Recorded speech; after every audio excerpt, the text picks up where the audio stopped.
being yourself and really just being the quarterback for this team. And I don't have to do anything more, and I think our team is plenty good enough to go out and compete and give ourselves opportunities to win. But I think the guys understand where we're at. I think they also understand that the season's not over. It's far from it, and I think right now we just need to understand that we're getting started, and we got to go do our job and do it to the best of our ability and start getting this thing on a roll.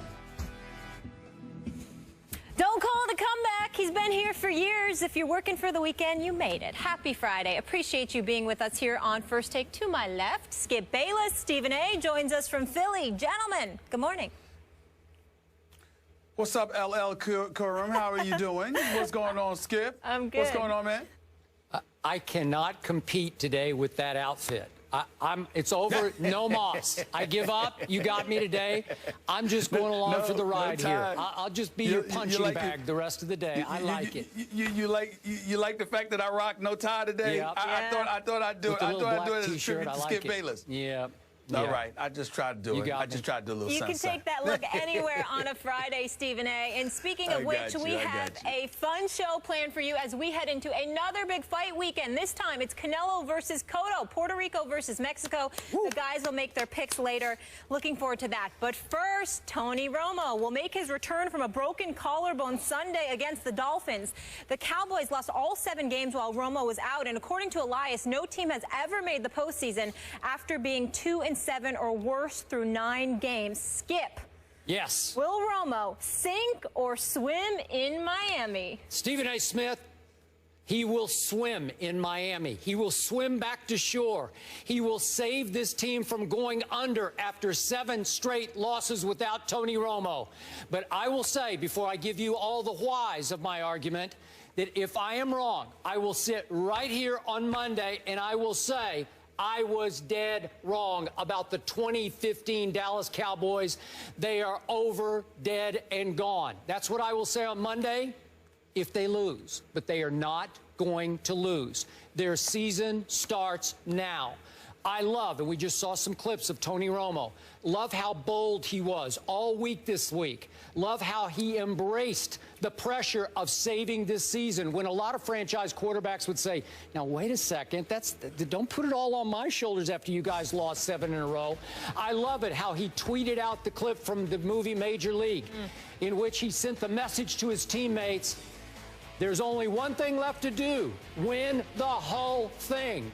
Maybe not win the Super Bowl, not yet, we're not quite there, but at least win a division that's begging to be won by the Giants and the Eagles and the Redskins. I love this team's chances right now because I really like the way, and Tony Romo said he liked the way this team played in 6 out of its 7 losses. It put itself in position to win those 6 games. It couldn't close the deal, as talented as it is, as well as it did play in spurts. It just needed one more big play from its quarterback. Just stay off the Whedon and Castle back to outhouse. It needed Tony Romo. And I will be the first to admit, Stephen A., this will not be easy because the Dolphins are coming off a big win at the Eagles. Ndamukong Suh, I don't know if you've noticed lately, is a terror on a tear over his last 5 games. He's got 4 sacks, 20 tackles, 8 disrupted dropbacks. He's a beast. He's a force. And I'll be the first to tell you, I'll admit it up front, Tony Romo's coming off a 2nd broken collarbone. Didn't even have surgery this time. They hoped it would heal on its own. It is still at risk. I'll be the first to tell you. But Sean Lee is coming back this week. I'm pretty sure he's going to play, and I hope he plays well. Des Bryant's been a little iffy on his foot, but I bet you he'll come back to life with Tony Romo back at quarterback. This team, as you know, plays its best on the road, so I like its chances at Miami. And in the end, Tony Romo's mere presence, I believe, will move the Cowboys to just leap right back into the saddle. They're about to ride again. Here they come, Stephen A. I'm going to go Dallas 27, Miami 23. Season starts now. You know what, Skip Bayless, I appreciate the astute analysis. Thank you. It sounded objective. It sounded objective. It sounded devoid of the pom-pom cheerleading status that you customarily throw out there about your Cowboys. I'll give you credit for giving us the allure of objectivity there, but I'm not falling for it one bit. I understand that your heart is into this. You got to go this route. You got to ride Tony Romo, and you do have some plausible points to make. Miami is the 21st ranked defense. They're 20th against the pass. They're the second to last, 31st against the rush, which means that it should be a big day for Mr. Darren McFadden himself. I get all of that, Skip Bayless, but a funny thing happened on the way to this studio thinking about doing this show with you. A funny thing has happened as I sat up there and I saw the quotes from Tony Romo. A funny thing happened, Skip Bayless. A funny thing happened when I sat up there and I thought about something here. I said, you know, as much as this game seems tailor-made for the Dallas Cowboys to win, if they are indeed the accident waiting to happen that I happen to know them to be and I have proclaimed religiously, considering all that bantering, all that talk, how Tony Romo is supposed to come and save the day, this is a beautiful time for them to lose. I mean, I could see it coming, Skip Bayless. I'm picking Miami to win this game. I'm thinking that the Miami Dolphins, with the Ryan Tannehills of the world, with the Lamar Millers of the world, okay, with the Landrys of the world, with the Matthews of the world, even with the Greg Jennings of the world chipping in and what have you, I just have this funny feeling that Ndamukong Suh is going to get to Tony Romo.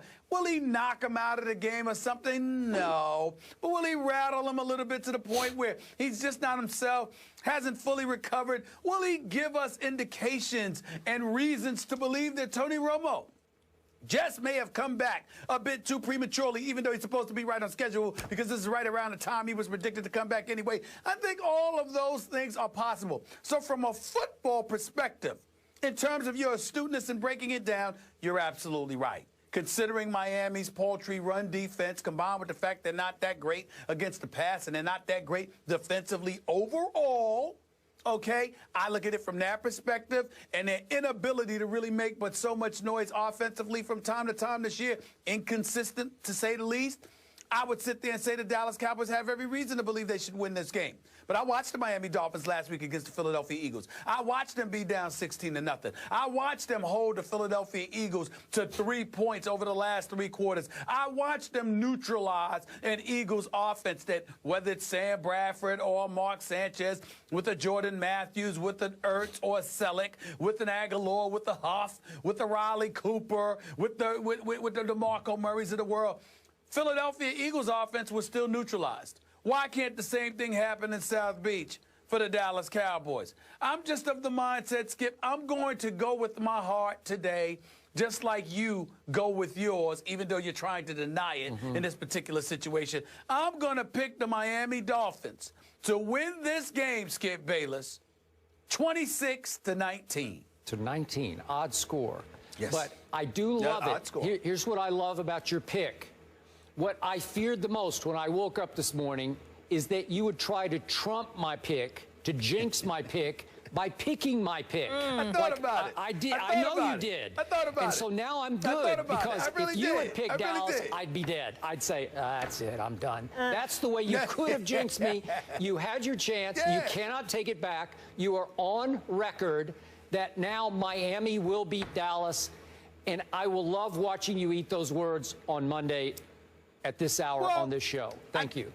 I think it's important to keep in mind, Skip, that 6 of the last 7 weeks I picked Dallas to lose those games. Okay, and they lost. So I was actually right on the money, to be quite honest with you. So no Romo, no count. I understand. You can just throw them all out. They didn't count to you. You picked them to win a few of those games. I did. You know, and they should just let you down. And if they had Johnny Manziel, they might have won 5 of them. But that's a whole nother issue. Oh, goodness. It's okay. It's okay. I can live with it because thankfully your Giants and those Eagles and even those Redskins participated, played right along with the demise of my Dallas Cowboys to the fact that they also suffered their demises, and they all have 5 losses, and I'm still good. I'm 2 games back in the loss column. Season starts now. No problem. Got it.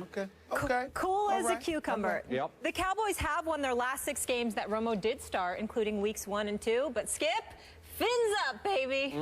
Oh, you got him too? No, I'm just rooting for him as a Giants fan. Yeah, I got it.